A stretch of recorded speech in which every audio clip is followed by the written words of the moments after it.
चल देखिए हम लोग क्लास 10th का बायोलॉजी का चैप्टर नंबर 3 हम लोग पढ़ रहे हैं। ठीक है, इसमें हम लोग का पहला जो पार्ट है पार्ट 1 हो चुका है। आज हम लोग पार्ट 2 वीडियो को पढ़ेंगे। ठीक है, पिछले वीडियो में हम आप लोगों को प्रश्न संख्या 7 तक बता दिए थे। आज उसके आगे जो भी प्रश्न है हम वो सारे प्रश्न को बताने वाले हैं आपको। ठीक है, चल देखिए प्रश्न है आपका। अगला प्रश्न जो है 8 नंबर है, कह रहा है कि रक्त क्या है, रक्त के प्रमुख संघटक का वर्णन करें। ठीक है, तो उत्तर लिखेंगे। देखिए कि रक्त एक प्रकार का तरल संयोजी ऊतक होता है। देखिए जो रक्त होता है वह एक प्रकार का ऊतक होता है, यानी टिश्यू। वह भी किस प्रकार का ऊतक होता है, तो तरल ऊतक होता है। ठीक है, जिसका रंग हीमोग्लोबिन के कारण कैसा होता है, तो लाल होता है। ठीक है, यानी कि जिसका रंग, जो रक्त का जो लाल रंग होता है वो हीमोग्लोबिन के कारण होता है। और इसका पीएच मान 7.4 होता है। इसकी प्रकृति क्षारीय होती है। यह एक औसत मानव में 5 से 6 लीटर रक्त पाया जाता है। ठीक है, अगर बात की जाए कि एक मानव में, एक औसत मानव में, औसत कहें तो यानी कि जो सभी मानव में, ठीक है, लगभग हर मानव में यानी सभी व्यक्ति में लगभग आपका 5 से 6 लीटर जो खून है वो पाया जाता है। 5 से 6 लीटर खून, रक्त जो है वो पाया जाता है। ठीक है, चल देखिए आगे देखते हैं। अब देखिए आगे है आपका, रक्त के प्रमुख संघटक निम्नलिखित है। ठीक है, पहला होता है आरबीसी। लिखेंगे इसका पूरा नाम रेड ब्लड सेल होता है, जिसका निर्माण अस्थि मज्जा में होता है। आरबीसी का कब्र प्लीहा या तिल्ली को कहा जाता है, क्योंकि इसमें आरबीसी मर जाता है। ठीक है, देखिए आरबीसी का जीवन काल 20 से 120 दिन का होता है। ठीक है, उसमें केंद्रक नहीं पाया जाता है। आरबीसी में केंद्रक नहीं होता है, इस बात को ध्यान रखना है। ठीक है, जिसके कारण डीएनए टेस्ट नहीं किया जाता है। ठीक है, यानी कि आरबीसी को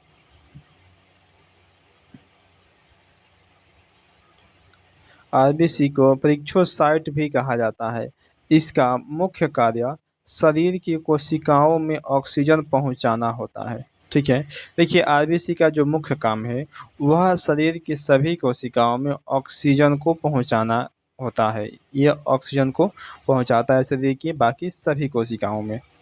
आगे है आपका कि डब्ल्यूबीसी, इसका पूरा नाम वाइट ब्लड सेल होता है, जिसका निर्माण भी अस्थि मज्जा में होता है और मृत्यु प्लीहा में होता है इसका। ठीक है, इसका जीवन काल 1 से 4 दिन का होता है। यह शरीर को रोगाणुओं से सुरक्षा प्रदान करता है। ठीक है, देखिए जो आपका डब्ल्यूबीसी होता है वो शरीर को रोगाणु, जितने भी रोगाणु होते हैं उनसे सुरक्षा प्रदान करता है। डब्ल्यूबीसी की सबसे बड़ी कोशिका को मोनोसाइट, जबकि सबसे छोटी कोशिका को लिम्फोसाइट कहा जाता है। ठीक है, याद रखिएगा कि डब्ल्यूबीसी का जो सबसे बड़ा कोशिका है उसको हम लोग मोनोसाइट कहते हैं, और जो सबसे छोटी कोशिका है उसको लिम्फोसाइट कहा जाता है। चल देखिए अगला है 3 नंबर, प्लेटलेट्स। ठीक है, इसका निर्माण अस्थि मज्जा में होता है। इसका भी निर्माण कहाँ होता है, तो अस्थि मज्जा में ही होता है, जिसका जीवन काल 1 दिन का ही होता है। केवल 1 दिन का इसका जीवन काल होता है। यह स्तनधारी प्राणी में पाया जाता है। इसका मुख्य कार्य खून को थक्का बनाना होता है। ठीक है, इसे थ्रोम्बोसाइट भी कहा जाता है। इसका मुख्य काम होता है प्लेटलेट्स का, मतलब खून का थक्का बनाना। ये जरूरी है। जैसे मान लीजिए कि कहीं हाथ वोथ कट गया, कोई भी चीज़ शरीर का कोई भी अंग अगर कटता है तो प्लेटलेट्स जो होता है वह थक्का बना देता है खून का, वो जमा देता है खून को, जिसके वजह से खून जो है बाहर नहीं जाता है। ठीक है, चल देखिए अगला जो प्रश्न है, अगला प्रश्न देखते हैं। चल देखिए अगला जो प्रश्न हमारे पास है वो है 9 नंबर प्रश्न है कि रक्त के प्रमुख कार्य को लिखें। यानी कि रक्त का जो मुख्य कार्य है वो क्या है, हमें उसे लिखना है। लिखेंगे कि रक्त के प्रमुख कार्य निम्नलिखित है। ठीक है, देखिए जो पहला कार्य होता है वो होता है शरीर के ताप को संतुलित करना। ठीक है, दूसरा का है कि गैसों का आदान प्रदान करना। ठीक है। तीसरा का है कि श्वसन क्रिया के दौरान CO2 गैस को फेफड़ा तक पहुंचाना किसका काम है, तो रक्त का ही काम होता है।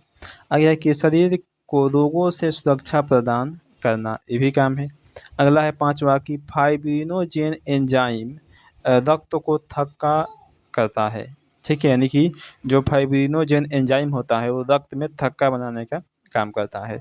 छठा है कि यह संक्रामक रोगों से शरीर की सुरक्षा करता है, ठीक है। जो संक्रामक रोग होते हैं उससे शरीर की सुरक्षा करता है, ठीक है। जैसे मान लीजिए कि एड्स हो गया, इस प्रकार का संक्रामक रोग। अगला प्रश्न है आपका, देखिए कि हृदय का सचित्र वर्णन करें, ठीक है। ये आपका एग्जाम में पूछेगा 5 नंबर का, ठीक है। इसलिए इसका आपको चित्र बनाना भी पड़ेगा, बिना चित्र बनाए हुए काम नहीं चलने वाला है, आपको नंबर नहीं मिलेंगे, ठीक है। तो आप इसका चित्र बनाना भी सीख लेंगे। देखिए प्रश्न है कि हृदय मानव का प्रमुख अंग माना जाता है। देखिए जो हृदय होता है वह मानव का प्रमुख अंग माना जाता है। सभी अंगों से सबसे ज़्यादा व्यस्त होता है। देखिए अगर बात करें तो वो जो हृदय होता है वो सबसे व्यस्त जो है वो क्या है कि हृदय, क्योंकि हृदय कभी भी आराम नहीं करता, यह हमेशा धड़कता ही रहता है। जब से जन्म ले लिया अगर कोई मनुष्य तब से ये काम कर ही रहा है, ठीक है। अगर ये काम करना बंद कर दे तो समझिए भी आदमी भी खत्म, ठीक है।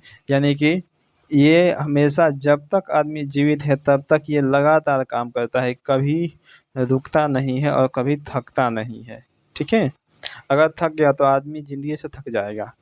चल देखिए आगे कि मानव के शरीर का हृदय 4 चेंबर में विभक्त होता है। देखिए जो मानव शरीर का जो हृदय होता है, जो आपका ये इसमें 4 गो चेंबर होते हैं, कुल चेंबर होते हैं 4 चेंबर, ठीक है। जिसमें 2 अलिंद और 2 निलय होते हैं, ठीक है। देखिए जो अलिंद होते हैं, देखिए यहाँ पर है अलिंद, ये वाला अलिंद है और ये वाला अलिंद, दोनों अलिंद मतलब ऊपर है, और निलय ये दोनों जो नीचे दिख रहे हैं ये दोनों के दोनों निलय है। देखिए यहाँ पर बायां निलय है, ठीक है। देखिए कि हृदय का वजन 300 ग्राम होता है। हृदय के बाएं भाग में शुद्ध रक्त पाया जाता है, जबकि दाएं भाग में अशुद्ध रक्त पाई जाती है।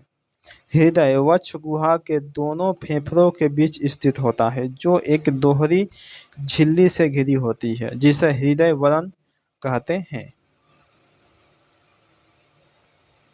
अगर देखिए आगे है आपका कि दोहरी झिल्ली के बीच एक द्रव्य पाया जाता है जिसे पेरिकार्डियल द्रव्य कहा जाता है। रक्त परिसंचरण के लिए शरीर के अंदर पतली पतली नलिकाएं पाई जाती है, जिसे धमनी एवं शिरा कहा जाता है। धमनी में शुद्ध रक्त जबकि शिरा में अशुद्ध रक्त पाया जाता है। हृदय का प्रमुख कार्य रक्त को पूरे शरीर में पंप या फिर छिड़काव करना होता है। मानव हृदय सामान्य स्थिति में 1 मिनट में 70 से 72 बार धड़कता है, ठीक है। याद रखेंगे इसको। है कि अपवाद में फुफ्फुस धमनी में अशुद्ध रक्त तथा फुफ्फुस शिरा में शुद्ध रक्त बहता है, ठीक है। अगर बात करें हम लोग कि फुफ्फुस धमनी में, तो फुफ्फुस धमनी में क्या होता है कि हमेशा शुद्ध रक्त बहता है, लेकिन अपवाद है इसमें अशुद्ध रक्त भी बहता है हृदय के समय में कुछ देर में, ठीक है। देखिए अगला प्रश्न है आपका 11वां प्रश्न है कि परिसंचरण तंत्र क्या है, यह कितने प्रकार का होता है। करके परिसंचरण जो तंत्र है वो क्या है, वो और वो कितने प्रकार का होता है, लिखेंगे। उत्तर कि बहुकोशिकीय जंतुओं में पोषक तत्व, hormone, vitamin, oxygen, carbon dioxide के परिवहन के लिए जिस रक्त वाहिनी का प्रयोग किया जाता है उसे ही परिसंचरण तंत्र कहते हैं। और यह मुख्यतः 2 प्रकार का होता है। पहला होता है खुला परिसंचरण तंत्र और दूसरा का होता है बंद परिसंचरण तंत्र, ठीक है। देखिए दोनों को समझते हैं। अगला प्रश्न हमारे पास है कि खुला परिसंचरण तंत्र किसे कहते हैं, लिखेंगे। जब रुधिर का प्रवाह किसी धमनी या शिरा से न होकर किसी गुहा के माध्यम से होता है तो उसे खुला परिसंचरण तंत्र, यहाँ पर तंत्र होगा, तंत्र कहते हैं। जैसे आर्कोपीडा, कीट, तिलचट्टा, घोंघा, शंख इत्यादि। इन सभी में क्या होता है, रक्त या फिर शिरा नहीं होता है। इन लोगों में इन सभी जीवों में जो रक्त का प्रवाह होता है वह डायरेक्ट गुहा के माध्यम से होता है। ठीक है, अब देखिए आगे देखते हैं हम लोग बंद परिसंचरण तंत्र किसे कहा, तो लिखेंगे कि जब रुधिर का प्रवाह किसी धमनी या शिरा से होता है तो उसे बंद परिसंचरण तंत्र कहते हैं। जैसे मानव में क्या है कि बंद परिसंचरण तंत्र है, क्योंकि हमारे अंदर जो रुधिर का प्रवाह होता है वह धमनी एवं शिरा के माध्यम से होता है। आगे देखिए अगला प्रश्न हमारे पास 14 नंबर प्रश्न है कि रक्तदाब क्या है। लिखेंगे कि रुधिर वाहिका के विरुद्ध भित्ति पर लगाया गया दाब रक्तदाब कहलाता है। एक स्वस्थ मनुष्य के रक्तदाब लगभग 120/80 होता है, जिसमें 120 संकुचन या सिस्टोल और 80 को अनुशिथिलन या फिर डायस्टोल कहते हैं। देखिए 120 और 80 के मतलब क्या है, जैसे मान लीजिए जब हृदय से रक्त बाहर निकलता है तो 120 के स्पीड से वह बाहर फेंकता है। ठीक है, बाहर फेंकेगा तो 120 की स्पीड से, और जब अंदर जाएगा तो 80 की स्पीड से। ठीक है, जाने वाला स्पीड है और आने वाला थोड़ा सा स्लो होता है। अब चलिए हम लोग का आज के जो वीडियो में हो प्रश्न हो गया, 14 नंबर प्रश्न तक हो गया। इसके आगे हम लोग अगले वीडियो में जानेंगे। अगला जो हमारा पास प्रश्न है, अगला 15 नंबर जो प्रश्न है हम आपको अगले वीडियो में बताएंगे। ठीक है, चलिए।